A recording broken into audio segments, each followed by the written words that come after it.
dakwah yang menyenangkan di Indonesia itu ada di Ahlussunnah wal Jamaah.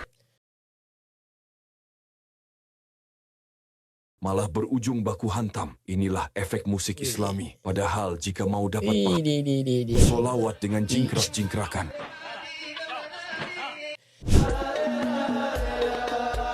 Rangkulan.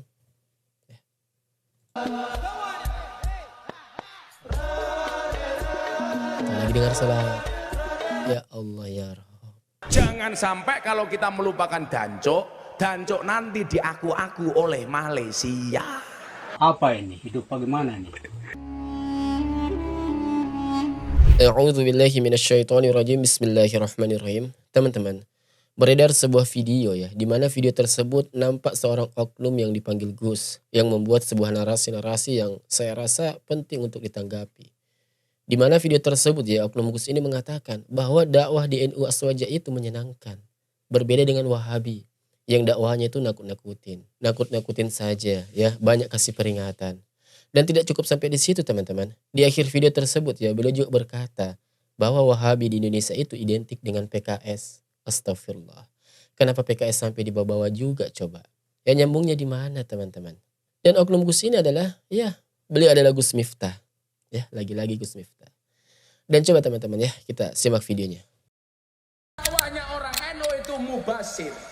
Dan dakwah yang menyenangkan di Indonesia itu ada di Ahlussunnah wal Jamaah. Dakwah menyenangkan katanya teman-teman ada di Ahlussunnah wal Jamaah. Kata Gus Miftah ya. Yang jamiahnya namanya Nahdlatul Ulama. Sementara sebaliknya mundir itu nakut-nakuti Nakut-nakut. yang ngasih peringatan. Itu di Indonesia identik dengan Wahabi. Menyenangkan itu NU. Menyenangkan itu NU. Yang sukanya nakut-nakuti Wahabi. Wahabi itu di Indonesia identik dengan PKS. Astagfirullah. Pertama teman-teman ya, setidaknya ada 2 poin saja ya. Nggak banyak-banyak ya, cuma 2 poin saja yang akan saya tanggapi dalam video ini. Pertama ya, tentang dakwah sunnah yang katanya nakut-nakutin ya, beda dengan Aswaja yang menyenangkan. Kedua ya, tentang Wahabi di Indonesia yang katanya identik dengan PKS. Ya akhi, ya saudaraku. Apakah belum sampai sebuah hadis Nabi kita Muhammad SAW tentang agama ini? Bahwa sejatinya agama itu adalah sebuah nasihat. Ya, dari hadis ke-7, dari hadis Arba'in An-Nawawiyah, di situ telah dijelaskan. Bahwasanya dari Ruqayyah Tamim bin Aus Ad-Dari radhiyallahu an, bahwasanya ia pernah mendengar bahwa Nabi SAW bersabda, agama adalah nasihat. Ya kemudian para sahabat bertanya, untuk siapa ya Rasulullah? Lalu beliau menjawab, bagi Allah, bagi kitabnya, bagi Rasulnya, bagi pemimpin-pemimpin kaum muslimin, serta bagi umat Islam pada umumnya. Hadis riwayat Muslim nomor ke-55. Jadi sudah jelas teman-teman, agama ini adalah sebuah nasihat. Dan yang namanya nasihat ya, tidak melulu tentang kabar senang-senangnya. Kabar-kabar yang baik, motivasi, inspirasi. Ya, yang menyenangkan. Enggak melulu seperti itu teman-teman. Tetapi di sana juga ada sebuah namanya ancaman. Ya balasan. Ancaman kalau orang yang datang ke makam wali sambil minta-minta kepada si mayit, itu syirik. Dan syirik mengantarkan pelakunya kepada perbuatan dosa. Dan dosa berakibat azab atau siksa Allah. Di sana juga ada balasan ya, balasan kalau ada orang yang zalim kepada manusia, maka Allah akan balas dengan siksaannya kelak.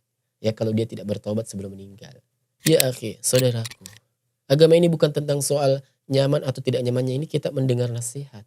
Ya, bukan soal ustadz yang menyampaikan dakwah dengan lucu atau dengan tegang dan tegas. Enggak. Kita enggak sedang dalam kutip ya berstand up komedi di sini. Ya, yang mana ketika ada oknum dai atau ustadz yang materinya lucu, kita ikuti. Ya, materinya nyenengin kita ikuti. Materinya sesuai dengan hawa nafsu kita ikutin. Lantas kalau oknum dai atau oknum ustadz itu yang menyampaikan dakwanya dengan materi yang tegas, ya, keras, kita jauhi. Ya sekalipun materi yang disampaikan oleh oknum dai itu adalah materi yang benar. Tetapi karena hanya enggak selera sesuai dengan hawa nafsu kita, lantas kita jauhi, ya, tolak mentah-mentah. Bahkan sampai mengolok-olok, ya. Na'udzubillahi min dzalik. Sejak kapan kata menyenangkan dan terhibur itu menjadi sebuah standar ya, tempat ngaji kita itu benar? Ya sejak kapan? Dalam perkara ibadah dan menuntut ilmu, ya itu sudah jelas bahwa tolak ukur atau barometer adalah Al-Quran dan As-Sunnah. Dan Al-Quran, isi daripada Al-Quran itu ya tidak hanya tentang berita-berita atau kabar-kabar senang ya, kabar-kabar bahagia, motivasi-motivasi penyemangat. Enggak. Ya, tetapi di sana juga ada berita-berita atau kabar-kabar ancaman bagi manusia. Ya, agar apa? Agar apa coba kira-kira ya Allah menerangkan kalimat ancaman dan juga motivasi atau kabar-kabar kebaikan, ya kabar menyenangkan di dalam Al-Quran. Ya, agar orang tidak putus asa dari rahmat Allah setelah berbuat dosa. Ya, agar setiap manusia ini tidak kelewatan batas dalam hidup di dunia. Ya, makanya Allah beri juga kabar-kabar ancaman atau balasan, azab. Ya, jadi gitu teman-teman. Dan sekarang ya, coba ya, kita lihat video ini. Di antara konsep serta isi materi kajian dari keduanya. Dan silakan kalian nilai sendiri. Mana yang baik kira-kira menurut kalian?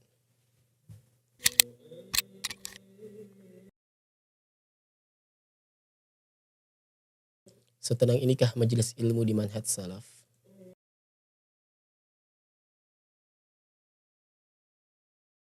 Masya Allah, ini di Blok M ya teman-teman. Rapi, tenang, khusyuk. Yang pastinya nggak ada joget-jogetan.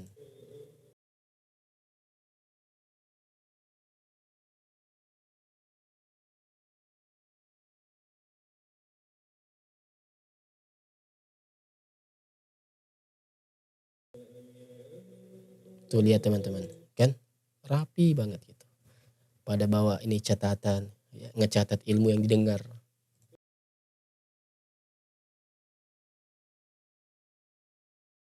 Tuh teman-teman, ya dapat kita saksikan. Suasana sangat tenang, nyaman, khusyuk, ya tertib. Semua tertib dan rapi dalam softnya. Sambil mendengar materi yang disampaikan oleh ustadznya. Ya sambil ngecatat ilmu yang didengar. Untuk kemudian hari bisa kita murojaah. Mengingat kembali ilmu yang telah kita catat. Yang kita dapatkan dari tiap-tiap tempat majelis ilmu. Dan sekarang coba kita simak video yang satunya. Herman, ada-ada saja kelakuan NU cabang Sufi. Niat dapat pahala dari yang penting. Baik malah berujung baku hantam. Inilah efek musik Islami. Padahal jika mau dapat pahala dengan solawat, cukup baca dengan khusuk solawat yang dilakukan saat tahiyat. Bukan malah loncat-loncat. Sungguh perilaku tersebut adalah sebuah kehinaan. Maka benar kata Rasulullah SAW. Beliau mengatakan, dan Allah jadikan kehinaan dan kerendahan bagi orang yang menyelisihi perintahku. Hadits Hasan, riwayat Ahmad. Jadi pilih mana? Solawat duduk khusuk penuh penghayatan atau solawat dengan jingkrak-jingkrakan? Ini enggak seberapa teman-teman ya. Maksudnya ya ini juga seberapa sebenarnya. Ada lagi nih yang saya ingin kasih tahu kepada kalian. Coba lihat. Solawat. Ya. Ini ngapain ini? Nih. Cewek cowok rangkulan. Ya. Dan ini tidak kita dapatin fenomena seperti ini di dakwah sunnah. Ya, coba lihat. Ya, rangkulan. Ya.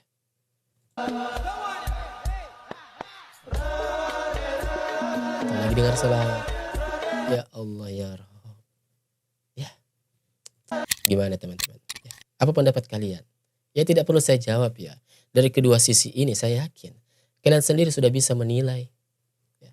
Kemudian teman-teman, yang poin terakhir ya, poin kedua. Tentang di akhir video Gus Miftah mengatakan bahwa Wahabi di Indonesia itu identik dengan PKS. Ya Allah. Maaf ya, saya rasa kurang pantas ya pernyataan seperti ini untuk di seukuran seorang tokoh diucapkan begitu. Ya, apalagi di depan publik. Untuk seukuran yang dianggap ulama, ya. Gus, ya maaf ya, kurang bijak menurut saya. Kalau menggunakan narasi-narasi seperti ini. Ya saya paham betul bagaimana image ya. Atau gambaran kalian tentang Wahabi. Ya, yang kontra terhadap Wahabi. Ya saya paham. Ketika kalian mendengar nama Wahabi itu diucapkan. Apa yang terlintas di benak kalian itu saya paham bagaimana gambarannya kalian. Dan ketika hal ini disandingkan. Atau dihubung-hubungkan dengan kata identik dengan salah satu partai politik tertentu. Ya saya rasa hal ini kurang bijak. Ya kurang baiklah untuk harus diucapkan. Sebab kenapa harus diidentikan dengan salah satu partai politik coba. Ya Wahabi ini. Saya bertanya kenapa. Dan anehnya kenapa hanya PKS saja? Ya. Bicara tentang politik kan ada banyak partai di negeri ini. Tidak hanya PKS. Kenapa hanya PKS yang Anda sebut? Ya. Ya apakah ini Di balik ini ada agenda politik yang terselubung. Ya, saya bertanya. Saya sering mendengar berbagai macam statement-statement ya penuh tendensi ya dan fitnah kepada teman-teman kita di dakwah sunnah, di salafi. Katanya salafi itu pemecah belah umat lah, pemecah belah antar warga negara lah. Ya, saya sadar dan saya percaya. Ya, saya berhusnuzon ya. Mungkin bukan maksud beliau menuju ke arah sana, ya perpecahan, bukan. Tetapi ya dari narasi-narasi yang beliau sampaikan itu, ya sebenarnya bisa menimbulkan bibit-bibit perpecahan itu sendiri. Ya, bisa saja dong. Ya. Teman-teman di PKS tidak terima dengan pernyataan dari Gus Miftah. Ya. Yang cenderung Gus Miftah ini mengeneralisir secara keseluruhan mereka. Dan kalau sudah begini kan menimbulkan reaksi. Kalau sudah ada reaksi kan ujung-ujungnya berpolemik, bermasalah. Ya, gaduh. Ya kan? Jadi itu tadi teman-teman, lagi-lagi ya. Semoga apa yang kita saksikan semua kejadian-kejadian ini ya dapat kita petik hikmahnya dan mengambil pelajaran dari apa yang sudah ada terjadi. Sebab orang yang cerdas adalah orang yang mengambil pelajaran dari setiap keadaan yang menimpanya. Lalu bangkit, memperbaiki diri setelahnya. Ya adapun orang yang maaf bodoh ya, maka cenderung dia menganggap semua keadaan ini hanya angin lalu. Ya jangankan mau mengambil pelajaran lalu introspeksi diri. Justru dia mencak-mencak sana sini, hujat sana sini, fitnah sana sini. Dan membenarkan perbuatan buruknya di balik keadaan yang ia miliki. Ya. Sekian dari saya. Sampai bertemu di video selanjutnya. Salam akal sehat. Wassalamualaikum warahmatullahi wabarakatuh. Barakallahu fikum.